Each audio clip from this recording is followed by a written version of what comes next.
იმედისა და პოსტების წინააღმდეგ გამოშვებული სანქციები ეს პირდაპირ არის თავისუფალ მედიაზე თავდასხმა. შესაბამისად, ამით გადაწყვეტილების მიმღებმა იფიქრა, რომ ქართულ ხალხს აუკრძალავდა თავისუფალ სიტყვას და წვდომას.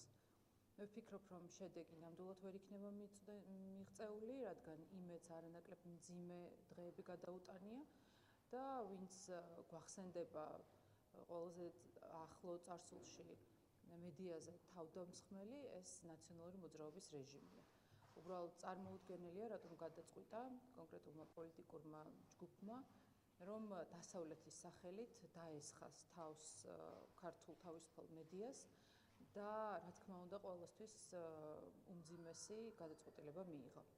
თან ეს ყველაფერი იმ ფონზე, როდესაც თავად ბრიტანეთი თურმე აქტიურად თანამშრომლობს ეკონომიკურად რუსეთთან. საერთაშორისო გამჭვირვალობის ინფორმაციით ბრიტანეთში რეგისტრირებული კომპანიები სადღაც 8 მილიარდ ფუნტამდე სავაჭრო აქტივობას ანხორციელებენ და ამის ფონზე ჩვენ ვხედავთ, რომ თურმე რუსული ნარატივის გავრცელებისთვის დასანქცირდა იმედი და პოსტივი. ამიტომ სრული აღრევა არის ფაქტების, სიმართლის, ღირებულებების და ყველა იმ საბაზისო პრინციპის, რომელზეც წესით დასავლური სახელმწიფოები უნდა იდგნენ. შეიძლება ითქვას, რომ ბრიტანეთი ამ შემთხვევაში რაც შერჩევითობის პრინციპით მოქმედებს, იმიტომ რომ მახსოვს განცხადებები შერჩევითობის მისამართით ახლა ეს სანქციებიც დაემატა და თავად სრულად გადაწყვეტილებას იღებენ როგორც ჩვენ ამოგლეჯილად ვხედავთ, რომ რიგი დასავლეთის ქვეყნების სანქციები კონკრეტულ ინდივიდებს, ტელეკომპანიებს, მოსამართლეებს და მსგავსი მნიშვნელობის ადამიანებს თუ იურიდიულ სუბიექტებს მიემართება. ეს პირდაპირ გვაჩვენებს, რომ ისინი უხეშად იყენებენ საკუთარ ძალას და ძალაუფლებას და ამ ძალის გამოყენების მიზანი კი არის საქართველოს დასჯა. თუ რისთვის ისჯება საქართველო, ეს ალბათ ადვილი მისახვედრია, იმიტომ რომ უკრაინაში ომის დაწყების პირველივე დღეებიდან ჩვენ გავხდით თავდასხმის ობიექტები და ძალიან ხშირად მათი მხრიდან ნათქვამი წინადადება, რომ თურმე საქართველოს არ ითრევდნენ ომში. ჩვენი მხრიდან კიდევ ერთხელ დავსვამთ კითხვას. მაშინ რატომ ჯჯიან საქართველოს? თუ ამაზე მაშინ ბრიტანეთის სამინისტროში ელჩი გამარებული ახალგაზრდებით რა განმარტებებს გააკეთებს მინისტრი, იმიტომ რომ თავად კომენტარად დადოა, რამდენად მნიშვნელოვანია, რომ უშუალოდ ელჩისგან მისმინოს ინფორმაცია იმ გადაწყვეტილებაზე, რაც ჩვენ ვიხილეთ. რამდენად იყო სამართლიანი ან არასამართლიანი, რამდენად მნიშვნელოვანია კითხვები დაისვას ამ მიმართულებით. საკონცერტო მნიშვნელოვანი იყო, რომ ბრიტანეთის ელჩს თავად პირველ პირში გაეცა პასუხი ამ წარმოუდგენელი მასშტაბის თავდასხმაზე, რომელიც ბრიტანეთის ხელისუფლებამ თავისუფალ ქართულ მედიაზე განახორციელა. ამ კითხვაზე პასუხი ჩვენს გვაინტერესებს, ვიცით ამის ოფიციალური ახსნა, რომელიც ძალიან სასაცილოა და ეს ოფიციალური ახსნა გვეუბნება, რომ თურმე იმედს და პოსტივის უნდა ემტკიცებინა, რომ უკრაინა ომს იგებს. ამიტომ ეს ვერანაირად ვერ იქნება ახსნა და რა თქმა უნდა იმედი გვაქვს, რომ თავად ბრიტანეთის ოფიციალურ წარმომადგენელს, ამ შემთხვევაში დიპლომატს, ექნება რაიმე საღ აზრთან მიახლოებული განმარტება. ამ პროცესში ჩვენ ნახეთ თავმჯდომარის პოსტი, რომელიც საუბრობს მეორე ფრონტთან დაკავშირებით პროტოკოლებზე და პოლიტიკური მოწყობის ინსტრუმენტზე, როგორც ის რომ ჩვენ შეგვიძლია უკრაინაში ომის დაწყების დღიდან რომ საქართველოს ეგრეთ წოდებული ფანჯარა და შანსი გამოიყენოს გასულ მოწოდება საქართველოს გადაწყვეტილებაში ქართულების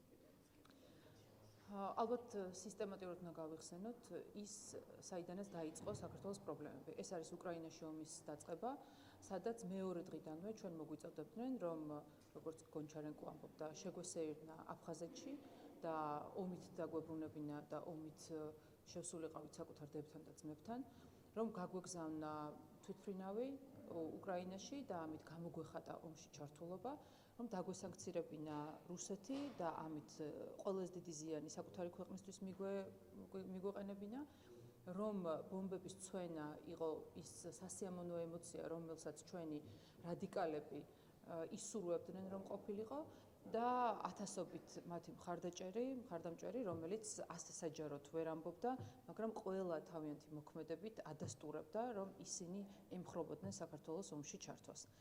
არის ასევე ბევრი შემთხვევა, რომელზეც ჩვენ საჯაროდ ვერ ვსაუბრობთ და მათ შორის დახურულ კარს მიღმა არსებული საუბრები, სადაც გვაიმედებდნენ, რომ თუ ჩვენი სამხედროები ვერ გაწვდებოდნენ, პარტიზანულ ბრძოლაზე უნდა გადავსულიყავით. ამ ყველაფრის გაანალიზება კიდევ ერთხელ მნიშვნელოვანია იმისთვის, რომ სათანადო პასუხი გქონდეს კითხვაზე, რატომ დასანქცირდა იმედი და პოსტივი. დღეს არის ორგანიზატორების პროცესი, მათ შორის ფადანის ჭულაძის. თქვენ როგორ უყურებთ მაგას სკოლას, იმიტომ რომ მთელი ამბების გამოვაშ ჩვენ გვესმის მაგან ერთი განმარტება, რომ ისინი არიან პოლიტიკური ფადინები. მაგას სკოლას სახედოთ 4 წლის ხანში.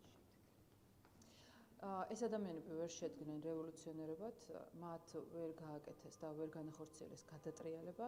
ეს ადამიანები წარმოუდგენელია, რომ გახდნენ გმირები, იმიტომ რომ მათ ამის არანაირი პიროვნული რესურსი არ გააჩნიათ. შესაბამისად, როგორც ხდაალები, ისინი ახლა უარყოფენ ყველაფერს, რასაც 4 ოქტომბრამდე საჯაროდ გვიცხადებდნენ, რითიც გვემუქრებოდნენ, დიდ გულზე იყვნენ.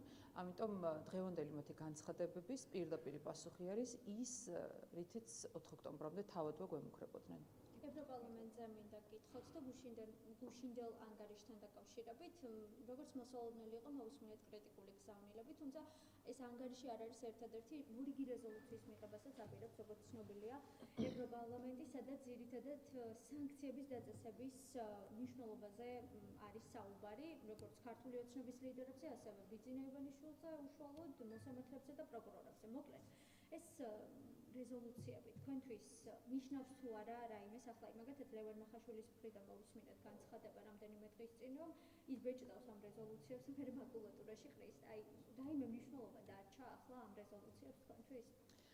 ვისურვებდით, რომ ევროპული რეზოლუციები ყოფილიყო უფრო შინაარსიანი და სიმართლეზე დაფუძნებული. თუმცა მას შემდეგ, რაც ეს რეზოლუციები ყველაზე დიდი დეზინფორმაციის წყარო გახდნენ და განსაკუთრებით უკრაინაში ომის დაწყების მომენტიდან ჩვენ არაერთი თავდასხმა ვნახეთ საქართველოს სუვერენიტეტზე, ხალხის არჩეულ პოლიტიკოსებზე, იმ ლიდერებზე, ვინც საქართველოს ეროვნულ ინტერესებს იცავს, რა თქმა უნდა, ერთადერთი ახსნა ამ რეზოლუციებს ის აქვს, რომ რატომღაც და ძალიან კარგად ვიცით რატომ ისინი ებრძვიან ხალხის არჩეულ ხელისუფლებას. თუ რა არის ამ ბრძოლის მიზეზი, ესეც ჩვენთვის ნათელია, იმ პირობებში, როდესაც ევროკავშირი უკვე 4 წელზე მეტია აფინანსებს და ახალისებს ამ დაფინანსებით უკრაინაში მიმდინარე ომს და არ უერთდება ამერიკის შეერთებული შტატების პრეზიდენტის ინიციატივას და მაქსიმალურად აჯანჯლებენ პროცესს, რომლითაც ეს ომი უნდა დასრულდეს, თავისთავად ალბათ მარტივი ლოგიკა უნდა გამოვიყენოთ, რომ მივხვდეთ საქართველო რატომ არის მათი თავდასხმის ობიექტი. გუშინდელი გამოსვლებიდან თქვენ გადაინახეთ კიდევ ერთხელ. გუშინ ცალკე იყო ანგარიშის წარდგენა, ხო? მათ შორის მოვისმინეთ რასაი უნგრევიჩიანის განცხადებებსაც, რომელიც იყო ამ ანგარიშის მომხსენებელი. აი, თქვენ რა დაინახეთ, რა მოვისმინეთ გუშინ კიდევ ერთხელ? მე კიდევ ერთხელ დავინახე და მოვისმინე ნაცების დაქალი რასა, რომელიც იგივე ნარატივს ავრცელებს, რასაც აქაური აგენტურა. ამიტომ არაფერი განსაკუთრებული არ ყოფილა, გარდა იმისა, რომ საქართველოს მხარდამჭერი განცხადებებიც მოვისმინეთ და რა თქმა უნდა, ევროკავშირი და ევროპარლამენტი არ არის მხოლოდ ამ ქართული ბოლშევიკური ნაცსექტის მეგობარი პარლამენტარები, იქ არიან ადამიანები, ვინც რეალურად საზღვრავენ საერთაშორისო პოლიტიკას, საკუთარი ქვეყნის ინტერესებიდან გამომდინარე ფიქრობენ, რომ ჩვენ ქვეყანასაც გააჩნია ინტერესი და ყოველ შემთხვევაში ფრთხილად ექცევიან იმას, რომ სხვა ქვეყნის სუვერენული ინტერესები და უფლებები არ გათელონ ფეხქვეშ.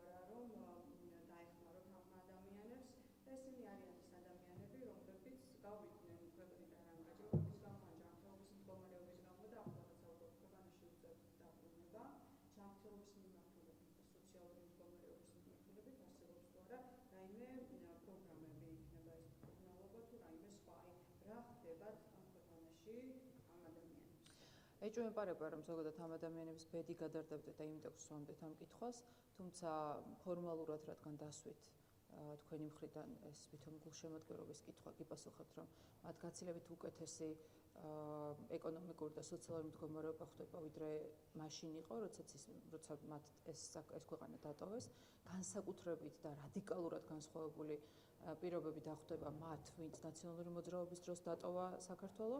რაც შეეხება გერმანიის პოლიტიკას იმიგრაციასთან დაკავშირებით, ეს ალბათ ყველასთვის ცნობილია, განსაკუთრებით არალეგალებთან მიმართებით მთელი ევროპის და ამერიკის შეერთებული შტატების მასშტაბით განსაკუთრებული პოლიტიკა არის და წინააღმდეგობა არის გაჩაღებული. შესაბამისად, ეს თავად გერმანიის გადასაწყვეტია, რა პრინციპით და რა აქტივობით და რა აქტიურობით ასე ვთქვათ გამოუშვებს მიგრანტებს საკუთარ ქვეყანაში. აქ ნამდვილად ვპირდებით, რომ არის გაცილებით უკეთესი ქვეყანა, ვიდრე მათ ახსოვთ, როდესაც საქართველო დატოვეს. თქვენ ამბობთ, რომ ადგილების სამუშაო ან არის დეფიციტი კადრების დეფიციტი რა ვამბობთ? თქვენ არ გვეთანხმებით? ხო და ვითხრათ, თუ შეიძლება ამ ხალხს დახვდებათ, ანუ სამუშაო ადგილები, სადაც დეფიციტია? მე ვფიქრობ, რომ სამუშაო ადგილებთან დაკავშირებით ყველაზე მეტად მეტყველებს სტატისტიკა და თავად ბიზნესის მხრიდან გაკეთებული ინიციატივები და განცხადებები, არა მხოლოდ კვლევა, რომელიც პრემიერ-მინისტრმა გაასაჯაროვა, ადასტურებს, რომ სადღაც 50,000-ზე მეტი სამუშაო ადგილი საჭიროება არის ბიზნეს სექტორში და 20,000-ზე მეტი სამუშაო ადგილის სახელმწიფო სექტორში.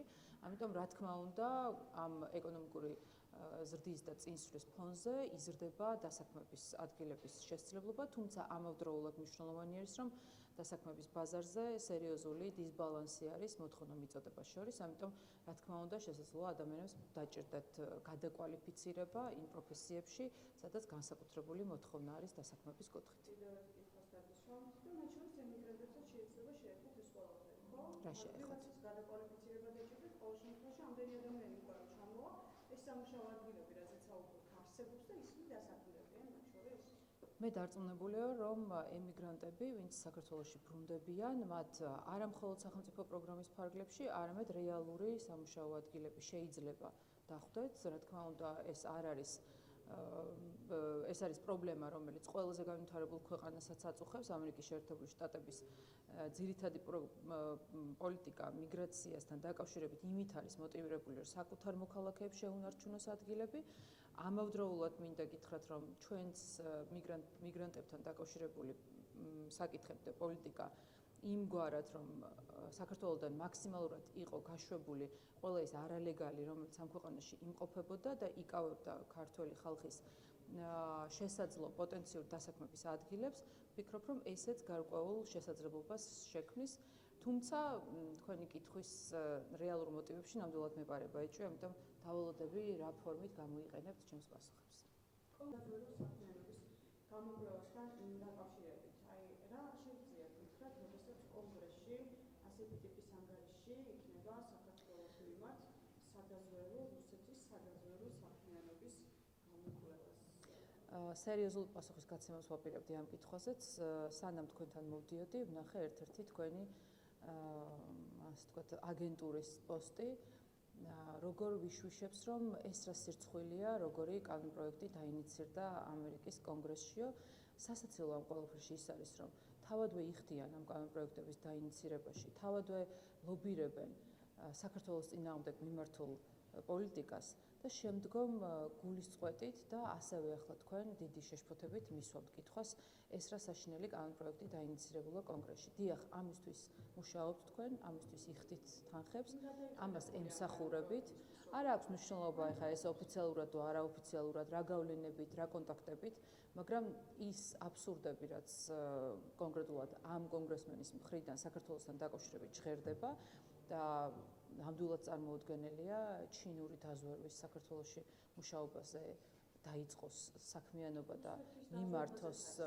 აი მე კონკრეტულად ახლა მინდა ჩინეთის დაზვერვაზე გავამახვილო ყურადღება, რომ კიდევ უფრო დიდი აბსურდულობა დავანახო ჩვენს მსმენელს ამ ინიციატივის. რუსეთის დაზვერვაზე არის საუბარი, ხაბატონ ნინო, ამაზე რა სიტყვით, იმიტომ რომ პირველი შემთხვევა არ არის, როდესაც მსგავსი ტიპის ეჭვები გამოიხმის და მსგავსი ტიპის საკითხის იცით რა, ეს საქართველოს სახელმწიფო უსაფრთხოების უმაღლესი პრიორიტეტია. რა თქმა უნდა, თქვენ არ გაქვთ საშუალება და არც სურვილი, რომ მათ მიერ ასე ვთქვათ საჯაროდ გაკეთებული განცხადებები სერიოზულად მიიღოთ. ჩვენ მათ შორის სახელმწიფო უსაფრთხოების სამსახურის მოსმენები გვაქვს დახურულ ფორმატში, ამიტომ რა თქმა უნდა გვაქვს ინფორმაცია ამ ქსელების ან ზოგადად უცხო ქვეყნების დაზვერვის და სხვა აგენტურული ქსელების აღმოჩენასთან დაკავშირებით, ამიტომ მე გარწმუნებ განსაკუთრებით თქვენს მაყურებელს, იმიტომ რომ თქვენთან აზრი არ აქვს ამ თემაზე საუბარს, ვარწმუნებ ჩვენ საზოგადოებას, რომ მაქსიმალურად აქტიურად მიდის სამუშაო ყველა ნებისმიერი უცხო ქვეყნის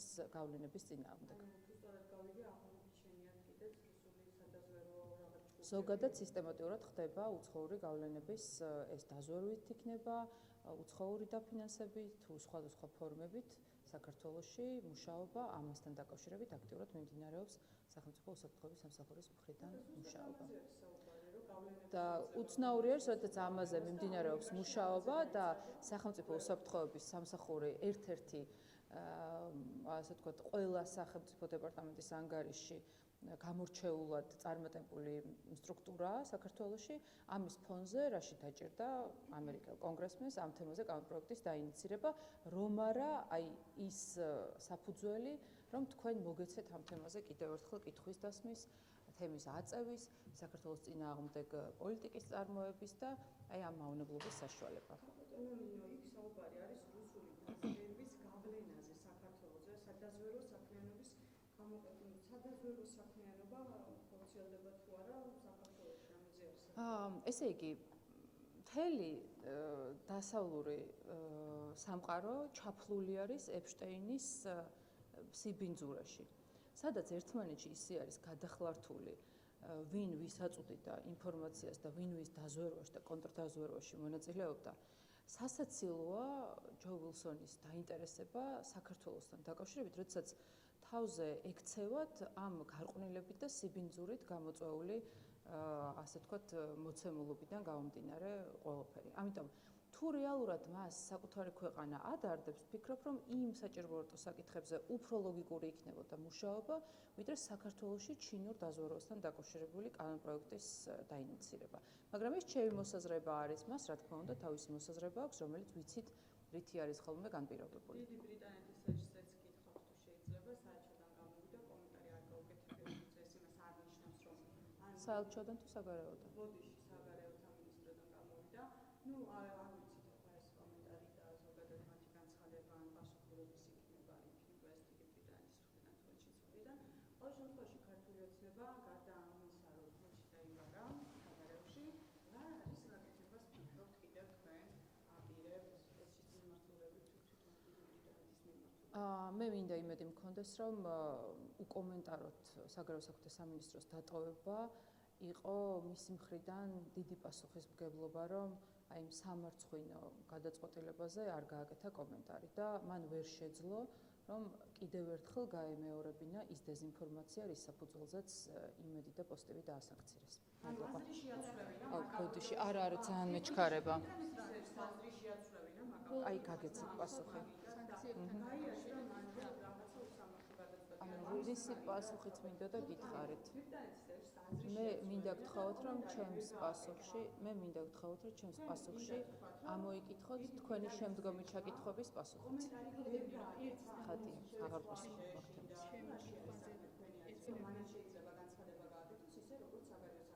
ანუ ამ კითხვაზე მე პასუხს არ ვაპირებ. თუ მისცემ შენ კოლეგას საშუალებას რომ ამისოს, კარგი იქნება. ვიცი რომ გაინტერესებს და ანუ ჩემი პასუხი იყო ამომწურავი, თავად შეგიძლია შეხვიდე მე სიღრმეებში. მადლობა ხატია. მე გკითხავთ ბრიტანეთის გადაწყვეტილების შემდეგ თქვენთან მიგუნდელები ამბობენ, რომ საინტერესო ვის რა რეაქცია აქვს ამ გადაწყვეტილებაზე. ძალიან მინდა და ეს მეკითხა ჩვენ ვახეთ პოზიციის ნაწილის, ნუ ადამიანთა სხვადასხვა ჯგუფის ესე ვთქვათ ფსიქოლოგიური პირდაპირ ვიტყვი, მას შემდეგ რაც ბრიტანეთმა მიიღო ეს გადაწყვეტილება. ამდენ სწორად მიგაჩნიათ, რასაც უცხო ქვეყანა არ აქვს მნიშვნელობა ეს ბრიტანეთი იქნება, რუსეთი იქნება, თუ ამერიკა იქნება, ასანქცირებს ორ ქართულ ტელეკომპანიას. ამაზე ვხედავთ პოზიტიურ გამოხმაურებას სხვა ჯგუფების. ადამიანების მორალური დაცემის საუკეთესო მაგალითი იყო გუშინდელი დღე, როდესაც საკუთარი კოლეგების დასანქცირებასთან დაკავშირებული ინფორმაცია გაიგეს იმ რადიკალმა და პარტიულმა ტელევიზიებმა, აგენტურამ, იმ უროტმოქმედი პარტიების წარმომადგენლებმა და სიხარულს ვერ მალავდნენ. მე ეჭვიც არ მეპარებოდა მათ რეალურ შინაარსში და მათ მოტივებში, მათ შორის თითქმის დარწმუნებული ვარ, რომ ამ ქართული თავისუფალი მედიის თავდასხმაში ისინი ყველაზე ნეგატიურ როლს იღებდნენ, აწვდიდნენ აქედან ბოლშევიკურ დანოსებს და სიცრუეებს, თუმცა ამის შემდგომ თუ ეყოფოდათ სითავხედე და ყველანაირი შეფარვის გარეშე იმ საზიზღრობებს იკადრებდნენ, ნამდვილად არ მეკონა.